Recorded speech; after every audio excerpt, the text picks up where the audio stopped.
নমস্কার সবাইকে। আমাদের চ্যানেলে জানাই আপনাদের স্বাগতম। এর আগের পর্বে আপনারা দেখেছিলেন যে আমরা নিজের ওএফসি কমপ্লিট করে ফেলেছি। আজ আমরা আবার চেন্নাইয়ের উদ্দেশ্যতে বেরিয়ে পড়লাম আমাদের ইন্টারভিউর জন্য। গুড মর্নিং সবাইকে, কেমন আছেন সবাই? আজ 6 জানুয়ারি, হ্যাপি নিউ ইয়ার সবাইকে। আর আজকে আবার যাচ্ছি আমি চেন্নাই। তো আজকে অপর্ণা নেই, কারণ আমার ইন্টারভিউ ডেট কালকে আর ওর পরশু, তাই জন্য ও কালকে ট্রাভেল করছে আর আজকে আমি। তো এখন আপনারা জানি না কবে ভিডিওটা দেবো, বাট এখন প্রেজেন্ট কন্ডিশন হচ্ছে ইউএসএ ভেনিজুয়েলাতে অ্যাটাক করে দিয়েছে, তাদের প্রেসিডেন্টকে গ্রেপ্তার করে নিয়েছে, তো খুব সমস্যা। তো আমাদের চান্সেস খুবই কম পাওয়ার। কিন্তু যাই হোক, আপাতত চেন্নাই ওসব না ভেবে চেন্নাই রাইডটা এনজয় করি। এখন আছি টার্মিনাল 2-তে, যেটা মানে আমার দেখা সবচেয়ে সেরা টার্মিনাল ভারতের মধ্যে।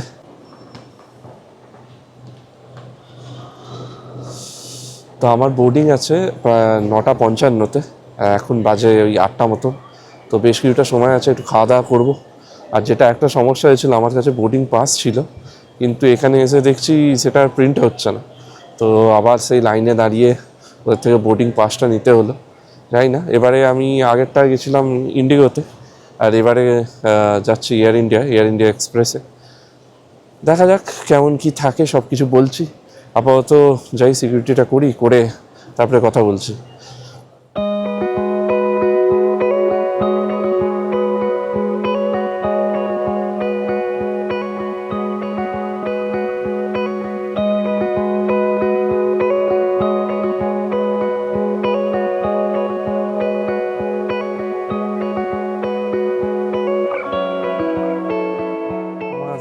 Security checking complete. তো যেটা একটা খুব রেয়ার হয় যে আমি তিনটে দিয়েছিলাম, তিনটে ট্রে দিয়েছিলাম, আর তিনটেই কোনো ইস্যু ছাড়াই চলে এসছে। এটা ওয়ান অফ দ্য রেয়ারেস্ট যেটা, কারণ তিনটে দিলে একটা তো ধরা পড়েই কিছু না কিছুর জন্য, জাস্ট একটা মানে কিছু একটা ছোটো জিনিস হয়তো বার করতে বলবে, এই যা।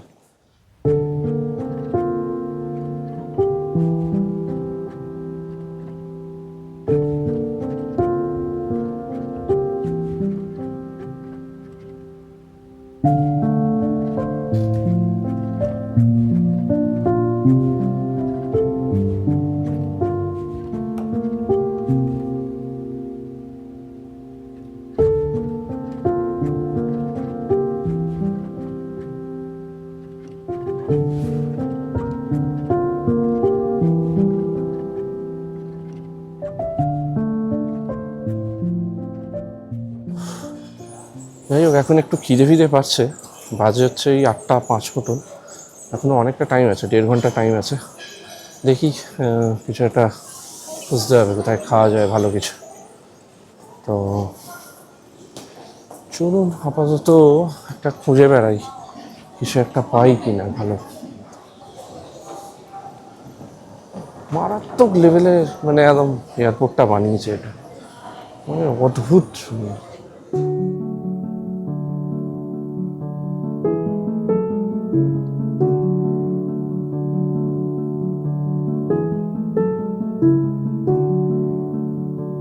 তো আমি অ্যাকচুয়ালি দেখছিলাম যে ডমিনোস বা কেএফসি এরকম কিছু আছে কি না, যেখান থেকে ভালো কিছু মিল টিল নিয়ে নেওয়া যাবে। এরকম কিছু আমি টার্মিনাল 2-তে দেখতে পেলাম না, এটা একটা খুব মানে সারপ্রাইজিং। জানি না, আমি অনেকটাই ঘুরলাম, বাট আমার D20 গেট তো পুরো মানে একদিকে D1 to 13, তারপরে হচ্ছে D18 থেকে 33 অবধি, মানে পুরো এদিক ওদিক, সেখানে তো কিছুই নেই, মধ্যিখানে যা আছে আছে। তো এখানে একটা টিফিন সেন্টার দেখলাম, সেখানে মোটামুটি ধোসা টোসা পাওয়া যায়, তো একটা কম্বো নিয়েছে। তো ধোসা, ইডলি অ্যান্ড বড়া, সেই কম্বোটাই দেখি আসুক, তো সেটাই খাবো আপাতত। দেখাচ্ছি আপনাদের। হ্যাঁ, এটা অদ্ভুত ব্যাপার, জানি না আমি কি কিছু ভুল করলাম, কমেন্টসে জানান যে কেএফসিটা কোথায় আছে ব্যাঙ্গালোর এয়ারপোর্ট টার্মিনাল 2-তে।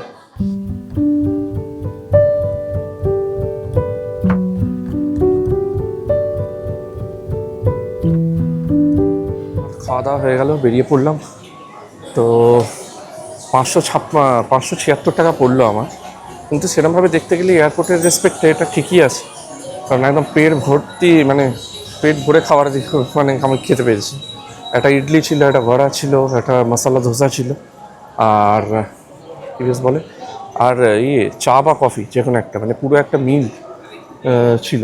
তো সেই রেসপেক্টে দেখতে গেলে আমার আহ, ভালোই লেগেছে এটা। এবার আমার D20 গেট আছে, হোপফুলি আর কোনো চেঞ্জ বা ডিলে হয়নি। সো যাই, D20-তে যাই, গিয়ে একটু কাজ আছে, কাজগুলো করি, করে তারপরে কথা বলছি।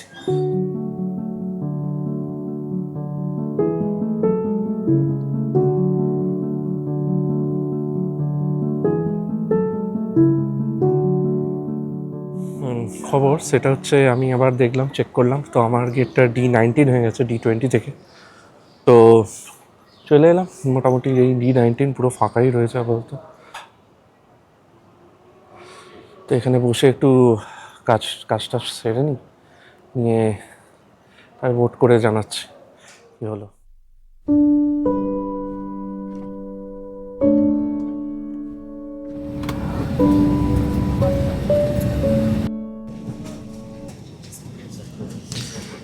As usual Air India 10 minute late করেছে বোর্ডিং করতে। এটা এক্সপেক্টেডই ছিল এয়ার ইন্ডিয়া থেকে। যাই হোক, এবারে আমি সিটটা নিয়েছি 4A, মানে এত সামনের সিট আমি বোধহয় প্রথমবার আমি নিলাম এত সামনের সিট। যাই হোক, যদিও নামবার সময় এটা সুবিধা হয়, বাট আমি কতটা তাড়াতাড়ি নামবো সেটা জানি না, কারণ সামনের দিকে মানে ইয়েগুলো, মানে ওভারহেড কম্পার্টমেন্টগুলো পুরো ফিল ছিল, তো আমাকে একটু দূরে ব্যাগটা রাখতে হয়েছে। তো যাই হোক, এখন আপাতত কিছু করার নেই, টেক অফটা দেখি কেমন করে, আর ঠিক সময় পৌঁছে দিলেই বাঁচা যায়। জানি না, এক্সাইটেড আছি এই জার্নিটার জন্য, বাট যেটার জন্য যাচ্ছি জানি না, 50-50 চান্স, যা হবে দেখা যাবে। একটা অদ্ভুত জিনিস ঘটেছে, আমার পাশের সিটটা খালি যাচ্ছে, তো এটা হয়তো অপর্ণার জন্যই ছিল। তো যাই হোক, খুব অসুবিধা হচ্ছে অ্যাকচুয়ালি, পুরো একা, মানে জিনিসপত্র সামলানো, ব্লক করা, বা অ্যাকচুয়ালি দুজনে নয় আমি জিনিস সামলাই ও করে, নাহলে আমি করি ও জিনিস সামলায়। তো একা করতে সত্যি প্রবলেম হচ্ছিলো, ওকে মিসও করছি খুব, তাই জন্য তো এই সিটটা খালিই যাচ্ছে ওর জন্য। তো মিডিল সিটটা খালিই যাচ্ছে। যাই হোক, বোর্ডিং কমপ্লিট হয়ে গেছে, আশা করি তো আর কেউ আসবে না, কারণ তোর ডিক্লারেশন স্টার্ট করে দিয়েছে বোর্ডিং কমপ্লিটে। অ্যান্ড অত কিছু দেখানোর নেই। তো দেখা যাক, ফ্লাইটটা টেক অফ করুক, তারপরে দেখাচ্ছি।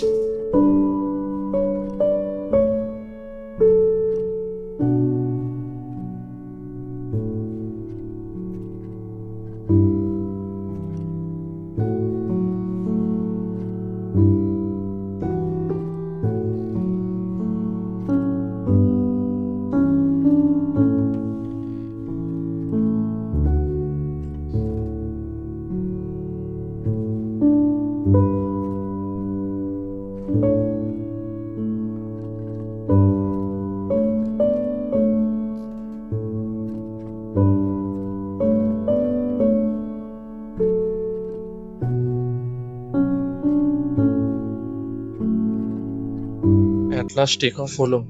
15 মিনিট ধরে শুধু রানওয়ে খোঁজাতেই কাটিয়েছে, 15 মিনিট ধরে। চলছে তো চলছে, চলছে তো চলছে, নিয়ে তারপরে বাপরে বাপ, এখন অলরেডি 11টা 20 মতন বাজে, 11:30টায় নামানোর কথা। এই জন্যই বলেছিলাম যে ইন্ডিগো ছাড়া কিন্তু আপাতত ইন্ডিয়ার কোনো ভরসামান কিছু নেই। এয়ার ইন্ডিয়ার মানে লেটটা মানে একদম নিয়মিত লেট করেই,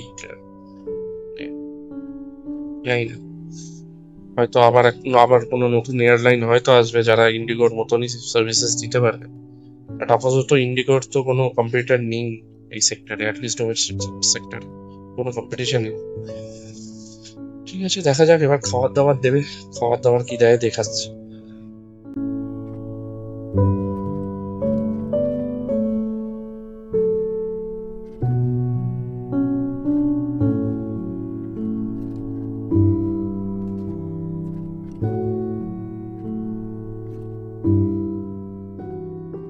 খেতে খেতেই ল্যান্ডিং এর অ্যালার্ম বেজে গেল। তো একদমই মানে শর্ট টাইম ফ্লাইট, তো একটা ভেজ ভেজ ভুল মতন দিয়েছি, ঠান্ডা ছিল অ্যাজ ইউজুয়াল, আর খেতে ঠিকঠাক, খুব একটা খারাপ না। যাই হোক, এবার ল্যান্ড ফ্যান্ড করা যাক। ঘুরে চেন্নাই এয়ারপোর্ট আর কি দেখাবো, এখন হোটেলে গিয়ে কথা হচ্ছে, চলো।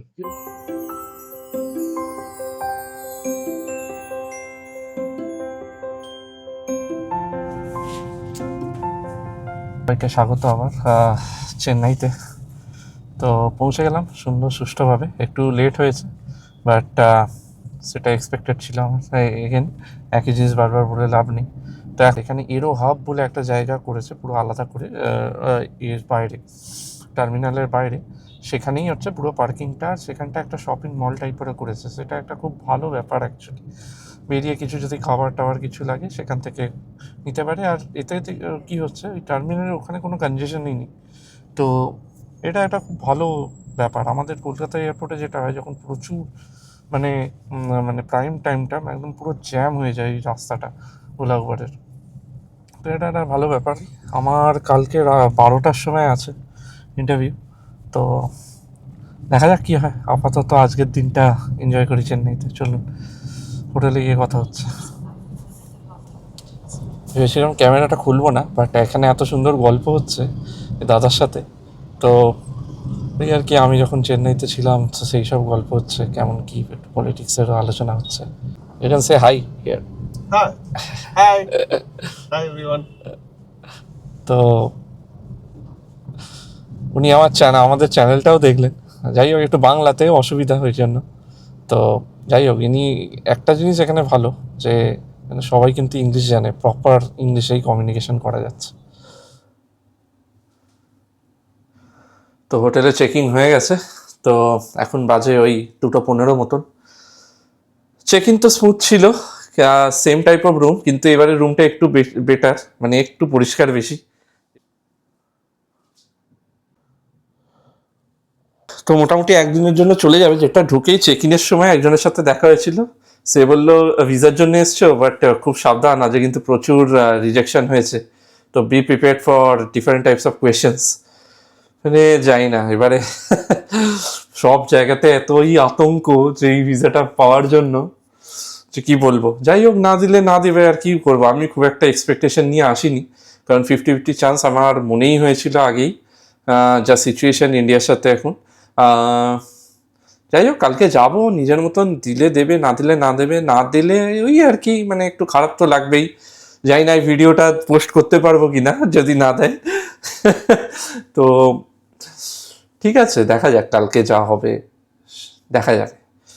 সব কিছু তো আর এখানেই শেষ নয়,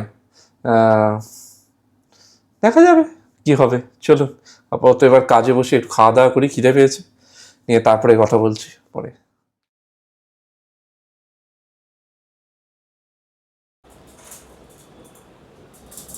তো এখন চেক ইন করে নিয়েছি নতুন একটা হোটেলে, কারণ বলেছিলাম না যে ওর আছে কালকে। নিউজ হচ্ছে আমারটা অ্যাপ্রুভ হয়ে গেছে, সব কিছু বলছি বসে, বাট আগে হোটেলটা দেখে নিই। এটা ইনস্ট্যান্ট আমরা চুজ করেছি, আর দেখুন কেমন কি হয়েছে। এখানে একটা আয়না আছে, টিভি, এখানে একটা কাপবোর্ড যার ভেতরে সব রাখতে পারবো।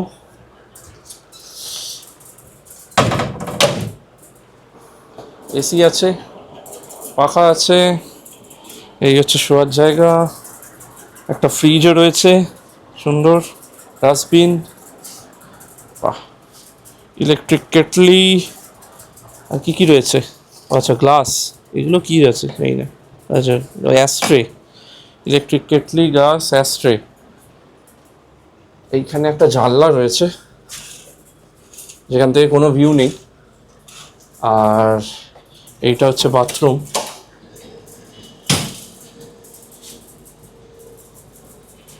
ঠিক আছে, এবার একটা সুন্দর যে জিনিসটা আমাদের বেশ একটু পছন্দ হয়েছে সেটা দেখাই। সোফা আছে, টেবিল আছে, আর একটা খুব সুন্দর কিউট ফ্রেঞ্চ উইন্ডোওয়ালা,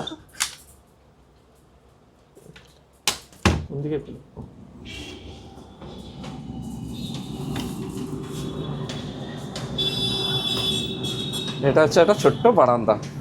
এটা দারুণ। এই হোটেলটা কিন্তু কনসুলেট থেকে পুরো একদম ওয়াকিং, এখান থেকে জাস্ট উল্টো দিকেই কনসুলেট। আর এটা পড়েছে আমার 2400 টাকা। এমনি এখানে খুঁজছিলাম হোটেল, কারণ আইবিআইএসটা মানে যদি নিজে নিতে যেতাম ওটা প্রায় এখন 6500 টাকা চলছে, সম্ভব নয় ওটা খুব এটা। কিন্তু আমার তো মনে হচ্ছে আইবিআইএসের থেকে এটা বেটার লাগছে আমার হোটেলটা, কি বলো? আইবিআইএসের যা রুম ছিল তার থেকে আমার অনেক বেটার রুম। ঠিক আছে, এবার একটু ফ্রেশ ট্রেশ হয়ে নিই, তারপরে সব বলছি আস্তে আস্তে। ও খুব টেনশনে আছে তাই জন্য কথা বলছে না, তো বলছি কিভাবে কি হলো, কী কী জিজ্ঞেস করলো, শেয়ার করা যাক আজকে কি হলো। তো প্রথমে কনজিউলেটে তো আমি গেলাম। ওরা প্রথমে বাইরে থেকেই আপনাদের আমার যে অ্যাপয়েন্টমেন্ট কনফার্মেশন ছিল ইমেলটা আর আমার পাসপোর্টটা দেখতে চাইলো। এবার তারপরে আমার পুলিশ বলে দিল যে এখানে ব্যাগ বা কোনো ইলেকট্রনিক্স আইটেম কিন্তু অ্যালাউ না। বললাম তাহলে কোথায় রাখবো? দেখিয়ে দিলে একটা লকারের এরিয়ার আছে, বাট সেটা কিন্তু কনজিউলেটের ভেতরে নয়, পুরোটাই বাইরে প্রাইভেট। বাট চেন্নাই কনজিউলেটের বাইরে কিন্তু ডিজিটাল লকার পাওয়া যায়, একদম দেখবেন প্রপারলি, পুলিশটাও দেখিয়ে দিল আর খুব প্রপারভাবে ঠিক উল্টো দিকেই হোয়াইট বোর্ডে লেখা আছে।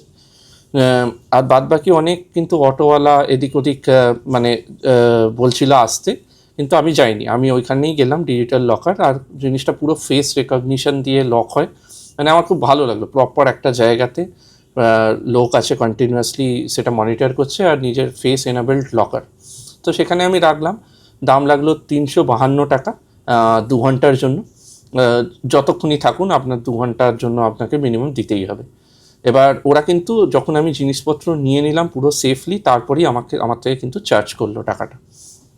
ঠিক আছে, তারপরে আমি এন্টার করলাম। এন্টার করার পরে 2-3 জায়গাতে ওই সেম জিনিস ভেরিফাই করলো। আমার যে পাসপোর্টের যে ওএফসির দিনকে কিন্তু একটা পেছনে স্টিকার লাগিয়ে দেবে সাদা মতন, সেইটাকে ওরা কন্টিনিউয়াসলি 2-3 জায়গায় ভেরিফাই করবে। নিয়ে তারপরে একটা লাইনে দাঁড়ালাম। জানি না লাক ভালো কি খারাপ, লাইন খুবই কম ছিল আর একজনেরই কনজুলার ছিল আজকে। তো সেখানেই যা লাইন ছিল, আমার ঠিক 4 জন বা 5 জনের পরেই আমি ছিলাম। তো আজকে আমি যখন আমার আগে যারা ছিল তাদের কিন্তু আমি একজনকেও রিজেক্ট হতে দেখলাম না। সুন্দর কয়েকটা কোয়েশ্চেন করছে, নি তবে ছেড়ে দিচ্ছে। যাই হোক, আমাকে প্রথমেই বললো হ্যালো, আমি বললাম যে হ্যালো। দেন আমাকে জিজ্ঞেস করলো যে for what purpose you are going to visit. আমি বললাম যে আমার কোম্পানি আমাকে ইনভাইট করেছে ফর দিস পারপাস। অ্যান্ড তারপরে আমাকে জিজ্ঞেস করলো যে তোমার কোম্পানির নাম কি, আমি বললাম। নিয়ে তারপরে জিজ্ঞেস করলো যে কতদিন তুমি থাকতে চাও। আমি বললাম যে আমার এই এতদিনের ইভেন্ট আছে আর তারপরে হয়তো আর কিছুদিন থাকবো জাস্ট ফর ট্যুরিজম পারপাস। নিয়ে তারপরে আমায় বললো যে কে তোমার ফান্ড করবে এই ট্রিপটার জন্য। আমি বললাম যে আমার কোম্পানি ফান্ড করবে কমপ্লিটলি। তারপরে আমায় বললো ওকে, হ্যাভ আ গুড ডে, পাসপোর্টটা জমা নিয়ে নিল, ব্যাস তারপরে এক্সিট। যাই হোক, নতুন খবর হচ্ছে যেটা বুঝতে পারলাম সেটা হচ্ছে আজকে পাসপোর্ট নিয়ে নেওয়া মানেই কিন্তু ভিসাটা স্ট্যাম্প পড়বে সেরকম কোনো শিওরিটি নেই। এরপরে আবার ব্যাকগ্রাউন্ড ভেরিফিকেশান হবে, যদি ওদের মনে হয় যে ওরা দিতে ইচ্ছুক তবেই দেবে, এরপরেও রিজেক্ট হতে পারে। সো দ্যাট ইজ ফাইন, কী আর করা যাবে, দেখবো একবারে যখন পাসপোর্ট আসবে তখনই জানাবো। ভিসার অ্যাপ্লিকেশনটা করবেন, খুব ইজি, কোনো এজেন্ট ধরার দরকার নেই, আমরা নিজেরাই করেছি। স্পেশালি আমার তো তাও মানে আমি অফিস থেকে রিভিউ করিয়েছিলাম, বাট ওরটা তো আমরা নিজেরাই করেছি। তো এখানে দেখুন একটা ওয়েবসাইট যাচ্ছে, DS-160 ফর্ম বলে একটা ফর্ম আছে, সেটা প্রথমে ফিল আপ করতে হবে। সেটা একদম আপনার প্রপার ডিটেলস যেগুলো আপনি দেবেন। একটা এস্টিমেটেড ট্রাভেল ডেট দিতে হয়, যেটা মানে আপনি দিতেও পারেন আবার মানে ছেড়েও দিতে পারেন, বাট দিয়ে দেওয়া ভালো। ওটা কিন্তু এস্টিমেটেড, ওটা মানে এই নয় যে ওই দিনেকেই মানে যা বলছেন সেটাই হতে হবে, ওরকম কোনো মানে নেই। আর কোন কোন সিটিগুলো ভিজিট করবেন সেগুলো কিন্তু এস্টিমেটেড, ঠিক আছে, পরে চেঞ্জ হলেও কোনো সমস্যা নেই। এবার সেই DS-160 যখন আপনারা কমপ্লিট করে ফেলবেন, তো সেটাকে কিন্তু সাবমিট করতে হয়। সাবমিট করলে আপনাকে একটা কনফার্মেশন আসবে মেল, ঠিক আছে। আর ওইখানে যখন সাবমিট করবেন একটা প্রিন্ট কনফার্মেশন বলে একটা বাটন আছে, ওইটায় ক্লিক করে কিন্তু প্রিন্ট নেবেন। প্রিন্ট নেওয়ার সময় এটা খেয়াল রাখবেন ডান দিকে, ফর্মের ডান দিকে যেন বারকোডটা ভিজিবল থাকে, নাহলে ওই আমাদের মতন 250 টাকা স্ক্যাম হবে কিন্তু, ঠিক আছে। এটা হচ্ছে ফার্স্ট ব্যাপার। সেকেন্ড হচ্ছে, যখন আপনার DS-160 ফর্ম ফিল আপ হয়ে যাবে, এবার আপনাকে টাকা জমা করতে হবে। সেটা কোথায় করবেন? এখানে আরেকটা US ভিসা শিডিউলিং বলে একটা লিঙ্ক আসছে, সেইখানে যাবেন। সেখানে গিয়ে আপনার লগ ইন পাসওয়ার্ড জেনারেট, আচ্ছা একটা জিনিস বলে দেওয়া ভালো, DS-160 ফর্ম ফিল আপের টাইমেও আর যখন ইউএস ভিসা শিডিউলিংয়েও দুটোতে কিন্তু আপনাদের বেশ কিছু সিকিউরিটি কোয়েশ্চেন্স চাইবে মানে যখন আপনারা সাইন আপ করবেন। এই সিকিউরিটি কোয়েশ্চেন্সগুলো কিন্তু প্রপারলি নোট করে রাখবেন। ভবিষ্যতে যখনই আপনি লগ ইন করতে যাবেন এই সিকিউরিটি কোয়েশ্চেন্স কিন্তু আসবে। এবার যদি ভুলে যান তাহলে কিন্তু লগ ইন করতে পারবেন না, আবার নতুন করে করতে হবে, নতুন করে টাকা যাবে। যাই হোক, তো যেটাই ছিলাম, ইউএস ভিসা শিডিউলিংয়ে প্রথমে লিঙ্কটায় যাবেন, নিজের লগ ইনটা ক্রিয়েট করবেন, ক্রিয়েট করে দেখবেন ওখানে আসছে ম্যানেজ অ্যাপয়েন্টমেন্টস, সেখানে গিয়ে নেক্সট পরপর করতে থাকবেন, যে আপনার যে ডিটেলস চাইবে সেই ডিটেলসগুলো ভরে দেবেন, ভরে দিয়ে টাকা জমা করার ব্যাপার। এবার টাকা জমাতে স্ট্রেট ফরওয়ার্ড আইদার আপনি কার্ডে করতে পারেন বা আপনারা কিউআর পেমেন্টও করতে পারেন। আমরা কিউআর করেছিলাম, তাতে খুব ইজি হয়ে যায়, ইনস্ট্যান্ট পেমেন্টের রিসিপ্ট চলে আসবে আপনার কাছে।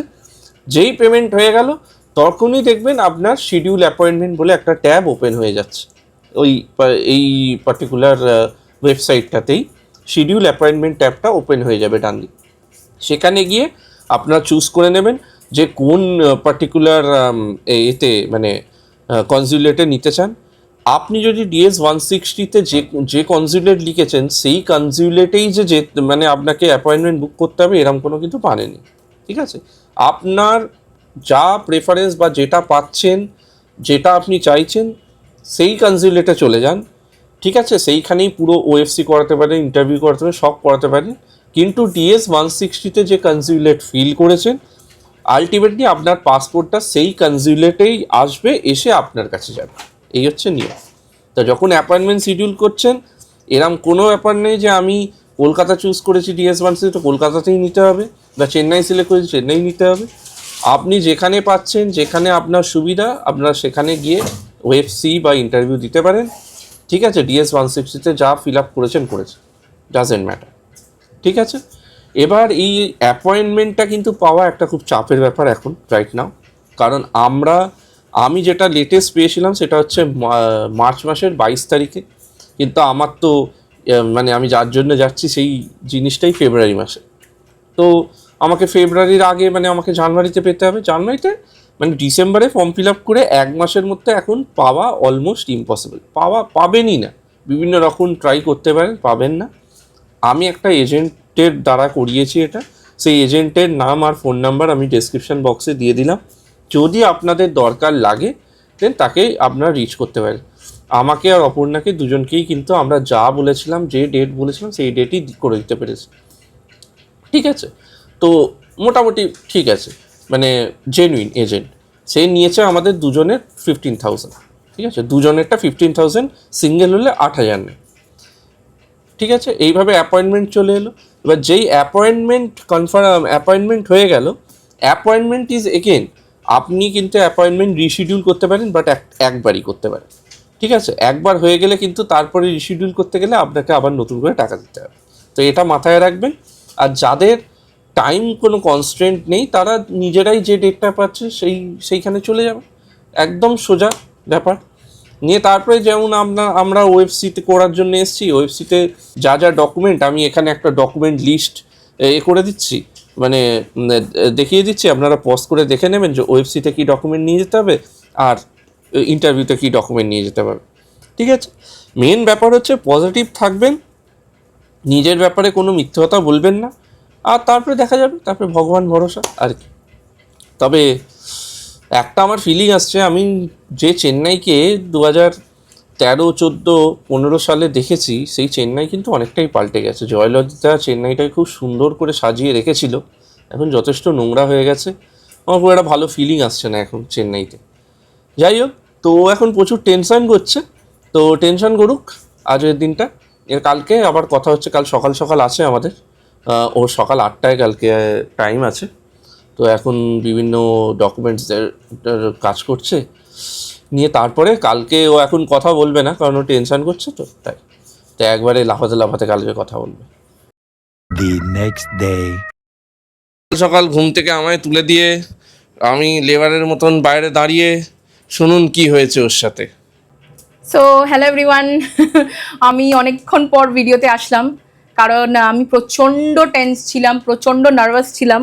বাট আমার মুখের হাসি দেখে আপনারা বুঝে গেছেন যে আমার ভিসাটা অ্যাপ্রুভড হয়ে গেছে। অ্যান্ড খুবই খুশি আমি, কারণ আমার খুব ইচ্ছে আছে ইউএস যাওয়ার। বিকজ ইউএস আমি আপনাদের হয়তো মনে আছে কিনা আমি জানি না, আমাদের যদি ভিডিওটা আপনারা লন্ডনে দেখে থাকেন, যেটা ট্রিপের জন্য যে ভিডিওটা আমরা বেরোচ্ছি, ওখানে আমি বলেছিলাম যে London was not in our bucket list. Out of the bucket list একটা জিনিস ঘটেছে আমাদের সাথে। Flashback.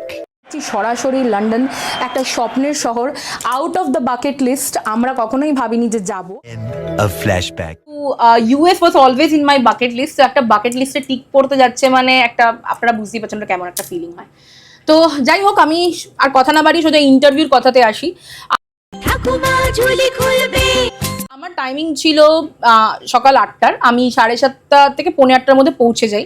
গিয়ে দেখি অজস্র লম্বা লাইন, মানে একদম রাস্তার ওপার থেকে লাইন। মানে আমরা যখন সাবওয়ে ক্রস করব তখন আমরা দেখতে পাচ্ছি লাইন আছে। তো যথারীতি প্রথম ঝটকাটা আমার ওখানে লেগেছে যে আমার বরের এক্সপিরিয়েন্স অনুযায়ী ওর ভিড় পাইনি, লাইন পাইনি, কনজেশন পাইনি। তো ও আরামসে গেছে, ইন্টারভিউ দিয়েছে, 5 মিনিটে বেরিয়ে চলে এসেছে। এবার আমি ভাবছি যে আমার ক্ষেত্রে তো এত লাইন পড়ে গেছে, কি হবে কে জানে।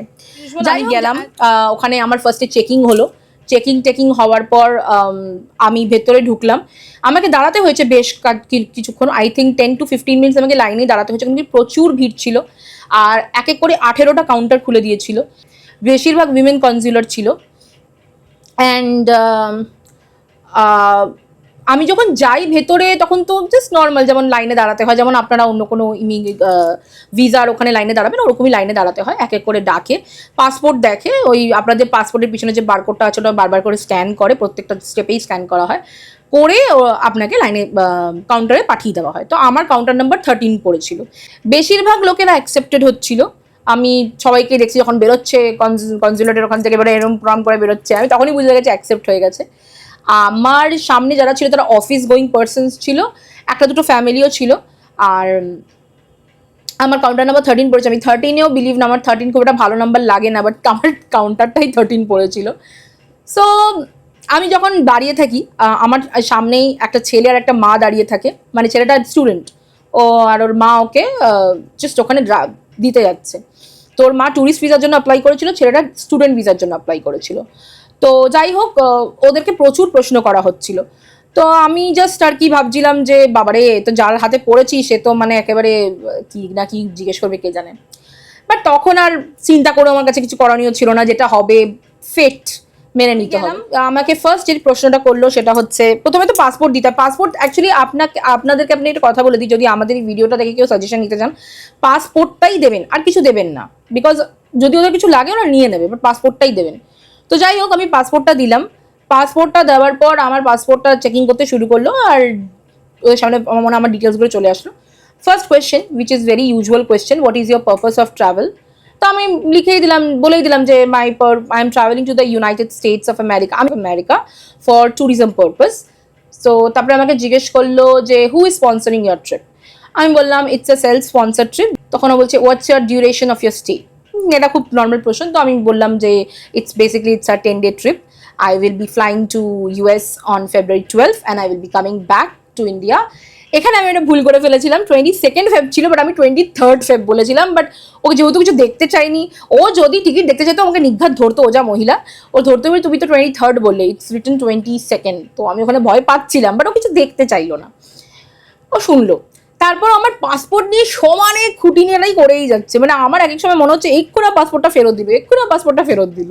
তো দেখে পাসপোর্টটা দেখে বলেছে I see you travel a lot, so what was your last destination. So আমি বললাম যে my last destination was Malaysia, and for how many days. আমি বললাম it's for a week, I am travel in the month of October 2025। তারপর বললো and after that previously that, আমি যখন বললাম, তারপরে আমি ভেবেই নিলাম যে ও আচ্ছা আমার পুরো ট্রাভেল হিস্ট্রি জানতে চাইছে। তখন আমি ওকে বললাম I have traveled to United Kingdom, and it was in the month of May, 24th May to 3rd June I have traveled. It was a short trip. Then my first international trip was Thailand. তো আমাকে জিজ্ঞেস করলো United Kingdom, okay, so where you have been in United Kingdom. আমি এতক্ষণে ভাবলাম ও তোর reject করেছে, তুই রিজেক্ট কর না, তুই এখানে কি জানবি। কিন্তু দেখলাম বলছে where have you travelled in United Kingdom. তখন আমি বললাম যে basically London, because as you can see from my passport that I have only travelled in 1 week. Like every country, I have stayed only a week or no, I have never stayed overstayed. Like আমি বলেই দিলাম যে আমি কখনো overstay করিনি, আমি একটা উইকের বেশি কোনো কান্ট্রিতেই থাকি না। তো একটা উইক একটা সিটিকে আমি ডেডিকেটেডলি দিই। তো London was the attraction point for me, so I have only visited to London and yeah. এই ভিসা অফিসারটা ইনি একটু বেশি করা, উনি আমাকে স্ট্রেট একটা প্রশ্ন করলেন, তোমার DS-160 তো লেখা আছে তুমি সিয়াটল যাচ্ছ, বাট তুমি বলছো তুমি নিউ ইয়র্ক যাচ্ছ, হাউ কাম? তখন আমি বললাম no, when I was filling, এখানে একটু ঘাবড়ানোর কথা, আমার মনে হয় উনি আমাকে ঘাবড়ানোর জন্যই কথাটা জিজ্ঞেস করেছিলেন, আমার এখন যেটা মনে হচ্ছে। আমি তখন বললাম no, when I was filling out the form I initially plan for Seattle and Washington DC, but later on my plans changed because it's a very short trip and within 10 days I need to come back to India, so I can dedicatedly visit to one city, explore one city, and I will do that. That's why I have chosen New York. তখন ও বললো যে আচ্ছা, in New York where are you going to, like where are the places you are visiting? তো আমি বললাম mainly time square, Manhattan, lower Manhattan, statue of liberty, central park and Brooklyn bridge, আমি এগুলো বলেছি। তো বুঝে গেল যে আমার নিউ ইয়র্ক নিয়ে একটা ছোটো মাঠো জ্ঞান আছে।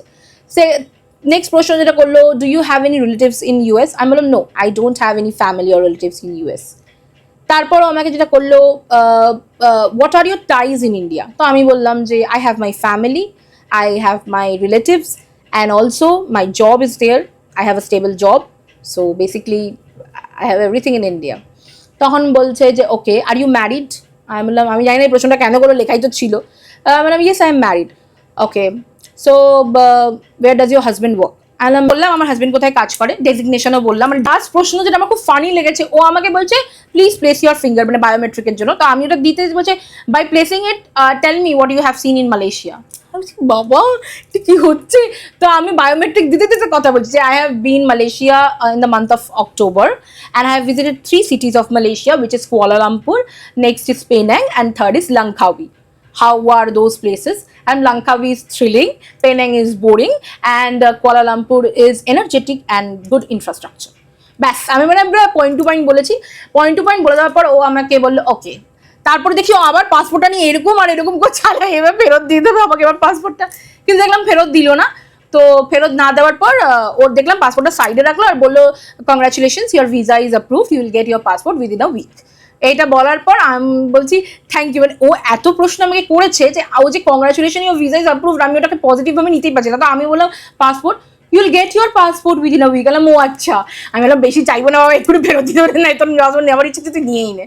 তো যাই হোক, আমাকে এই লাস্ট লাইনটা ওরা বলেছে, অ্যাসিওরেন্স লাইনটা বলছে, আর এটা শুধু আমাকে না, আমার মনে হচ্ছে ওই কারণে প্রত্যেকজনকেই বলেছে। কিন্তু ডিসক্লেমার, ভিসা অ্যাপ্রুভড মানে ভিসা ইস্যুড নয়। এদের এখানে অ্যাপ্রুভড আর ইস্যুড মানে দুটো আলাদা। মানে অ্যাপ্রুভড মানে কনজিউলার তোমার ভিসাটা রেখে, পাসপোর্টটা রেখে নিয়েছে, কিন্তু they will go through a lot of your application. And হ্যাঁ, আমাকে একটা জিনিস জিজ্ঞেস করেছে যে তোমার যে এই সোশ্যাল মিডিয়া অ্যাকাউন্টসগুলো দেওয়া আছে এগুলোতে কি এগুলো অ্যাক্সেসেবল পাবলিকলি? আমি বলেছি হ্যাঁ, আর আমি ওখানে খুব কনফিডেন্টলি বলেছি yes it's all accessible, if you want you can check right now in front of me.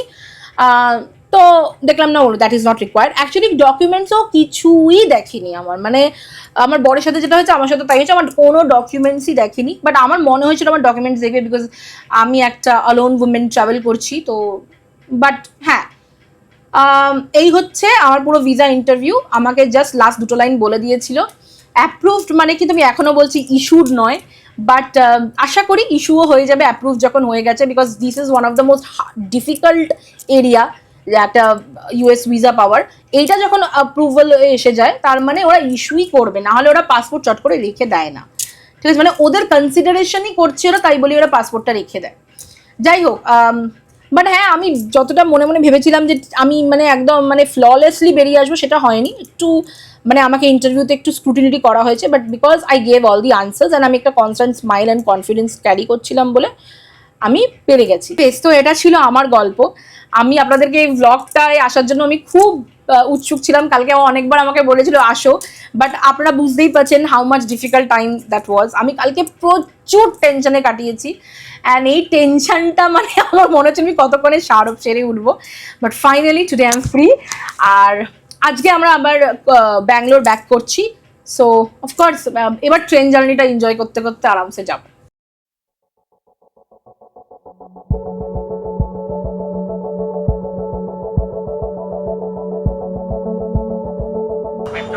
তো এখন চলে এলাম চেন্নাই সেন্ট্রাল রেলওয়ে স্টেশনে। অলমোস্ট 12 বছর আগে আমি এই স্টেশনেই নেমেছিলাম চেন্নাইতে চাকরির জন্য। আজকে 12 বছর পরে আবার এই সেম স্টেশনের সামনে দাঁড়িয়ে আছি। কালকে আমার কালকে আমার ফ্লাইট ছিল, ওটাকে ছেড়ে দিয়েছি কারণ ওর ডেটটা আমরা ওএফসির পরে পেয়েছিলাম, এই 8 তারিখ ডেটটা। তার আগে যেহেতু জানতাম না যে কবে ডেট পড়বে ওর, তো আমাকে তো অফিস থেকে ওইটা বুকিং করতেই হয়েছিল। যাই হোক, সব কিছু সুষ্ঠুভাবে হয়ে গেছে। আজকে ট্রেনে করে ফেরত যাচ্ছি।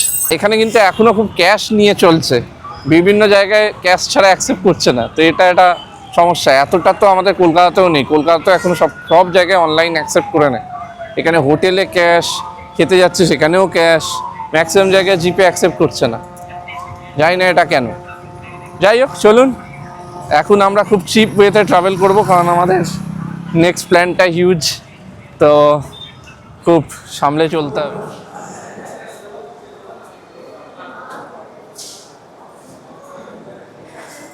এখানে একটা মারাত্মক প্রিমিয়াম আমি এক্সিকিউটিভ লাউঞ্জ দেখছি। আমাদের ট্রেনের প্ল্যাটফর্ম নাম্বার পড়েছে 9, তো আমরা সেই দিকেই যাচ্ছি। বাট স্টেশনটাকে কিন্তু বেশ আপগ্রেডেড লাগছে, একদম লাউঞ্জ ফাউঞ্জ করে বেশ দারুণ ব্যাপার করেছে। ইস আবাস, impressed.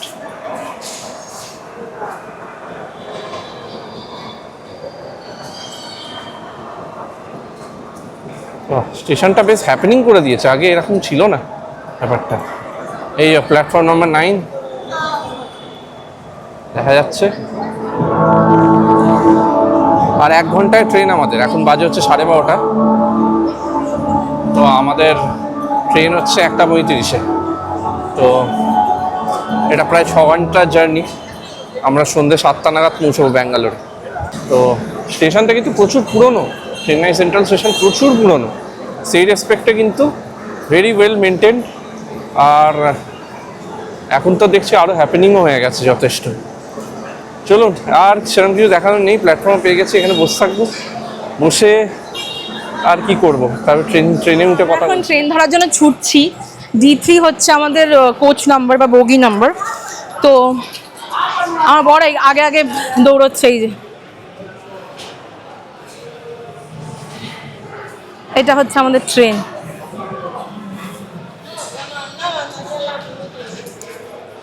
Chair car, but not AC, non AC chair car. তো এই যে আমরা আমাদের ট্রেনে কোচে পৌঁছে গেছি। তো চলুন ট্রেনের ভেতরটা দেখাই।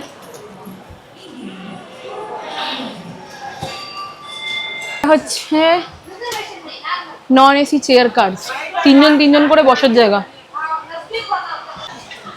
এই 74 কোথায়? এই তো 78। আমার উইন্ডো হচ্ছে 78, আমার টিকিট। আর আমার হচ্ছে 74। আর ওর হচ্ছে 74, মিডিল। উইন্ডো আর আমার মিডিল। তো যে আসবে ওই মিডিলটাতে তাকে বলবো এক্সচেঞ্জ করে নিতে, হোপফুলি হয়ে যাবে।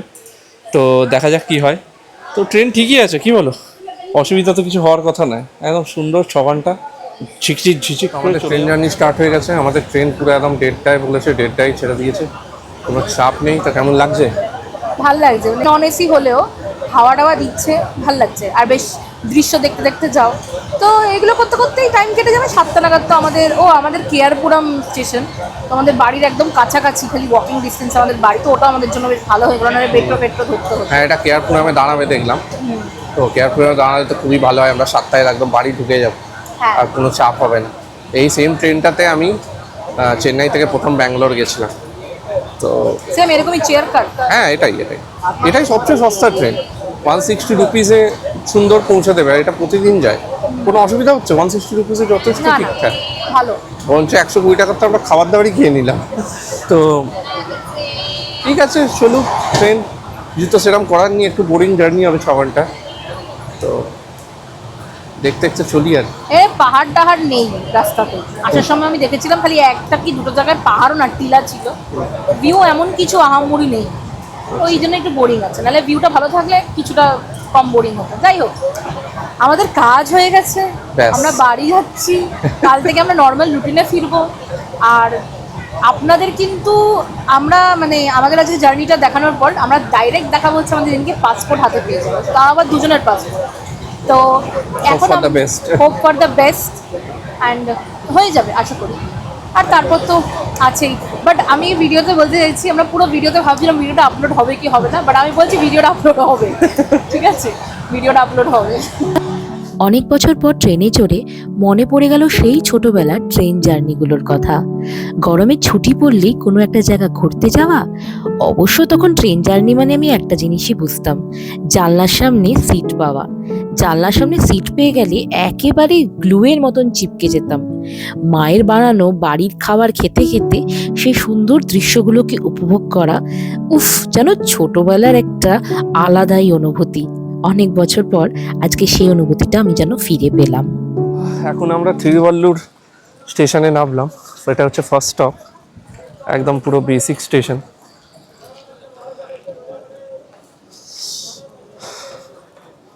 যাই হোক, গুটি গুটি পায়ে এগোই। এখন ট্রেন পৌঁছচ্ছে সেকেন্ড স্টেশন, যেটা আরাকুরাম জাংশন। তো যাই হোক, আপাতত ওই 1 ঘন্টা থেকে একটু বেশি মতন জার্নি হয়েছে। জার্নি খুব ভালোই চলছে, মনে হচ্ছে এবার এই একদম গ্রামের দিকে বেশ ঠান্ডা ঠান্ডা হাওয়া দিচ্ছে, বেশ ভালোই লাগছে। ছোটবেলায় যে ট্রেন জার্নি করতে গিয়ে যে অনুভূতিগুলো হতো, সেটা যে সবটা চলে যায়নি আমার ভেতর থেকে, সেটা আজকে ট্রেন জার্নিটা করতে গিয়ে বুঝতে পেরেছি। আজও জানলার পাশে বসে বাচ্চাদের মতন আমি অতটাই খুশি হলাম।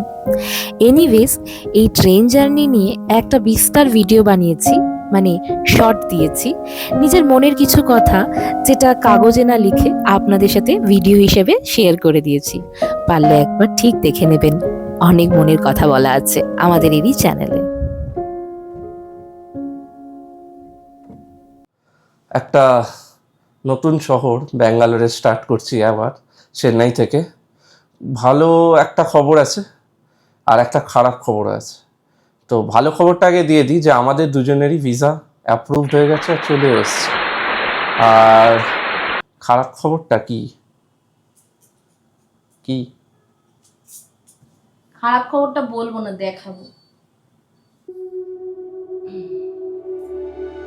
হচ্ছে খবর, বেটা পা ভেঙে বসে আছে। এবার কি যে হবে জানি না। মোটামুটি 2-2.5 সপ্তাহে ট্রাভেল আছে। 2-2.5 সপ্তাহ আমাদের ট্রাভেল আছে, আর আমার পায়ের এই অবস্থা। আমরা এখনো মানে কিছু ডিসাইডেড নয়, বাট এখনো ভীষণ আনসার্টেন যে আদেও কি হবে, কি হতে চলেছে। আশা করি, আমি তো প্রে করছি ফিঙ্গার ক্রস যাতে যেতে পারি, বাট সবটাই ভাগ্যের উপরে নির্ভর। আমি এখন ভাগ্যের উপরেই পুরো ব্যাপারটা ছেড়ে দিয়েছি। শুধু যে ট্রাভেল না, মানে আমাদের সব বুকিং স্টান, মানে অনেকটা টাকারও ব্যাপার চলে এসছে এখানে। তো জানি না কি হবে। তো কি হয় না হয় তার জন্য নেক্সট এপিসোড যদি আসে তাহলে দেখতে পাবেন, আর জানি না, নাও আসতে পারে। তো আপাতত জন্য এই ভিডিওটা এখানেই শেষ করা যাক, কি বলো? তুমি শেষ করবে? তুমি তো শেষ করেই দিয়েছো। আমার তো শেষ হয়ে গেছি আমি। যাই হোক, ভালো খবর তো এটাই যে আমরা দুজনেই ভিসা পেয়ে গেছি। That's a good news. এটার জন্য আমাদের অনেকগুলো কান্ট্রির জন্য ভিসা ফ্রি হয়ে যাবে, আর অনেকগুলো কান্ট্রি আমরা ইজিলি ট্রাভেল করতে পারবো। আমাদের ইউকে, ইউএস দুটো বড় বড় ভিসা হয়ে গেল। So that's a good thing আমাদের জন্য, আমাদের ট্রাভেল হিস্ট্রির জন্য।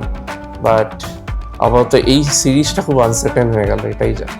বল না, পাওয়ার কাম উইথ আ প্রাইস। তো আমি একটা পাওয়ারফুল ভিসা পেয়েছি, but it comes with a price. সেটা হচ্ছে আমার নিজের পা। আশা করি, ফিঙ্গার ক্রসড, আপনাদেরকে ইউএস ব্লগস আমরা দেখাতে পারবো অ্যাজ আ বাঙাল ঘটির জুটি কাপল হিসাবে। আর যা হবে আপনাদের সাথে আমরা শেয়ার করতে থাকবো। চলুন, কেমন লাগলো এই ভিডিওটা সেটা জানাবেন। আর চ্যানেলটায় যদি নতুন হয়ে থাকেন, সাবস্ক্রাইব না করে থাকেন, প্লিজ টু সাবস্ক্রাইব। অনেকেই দেখেন ভিডিও বাট সাবস্ক্রাইব করেন না। যদি ভালো লাগে ভিডিওটা তাহলে সাবস্ক্রাইব করতে ভুলবেন না। আর যদি এই ভিডিওটা ভালো লাগে দেন একটা লাইক দিয়ে দেবেন, তাহলে আমাদের একটু গ্রো করতে সুবিধা হবে। Do like, share and subscribe. Subscribe করুন, লাইক করুন, শেয়ার করুন, কারণ দেখুন কি কি দিয়ে আমরা গো থ্রু করছি। So please, we need your support. Thank you. চলো, Thank you. Bye by.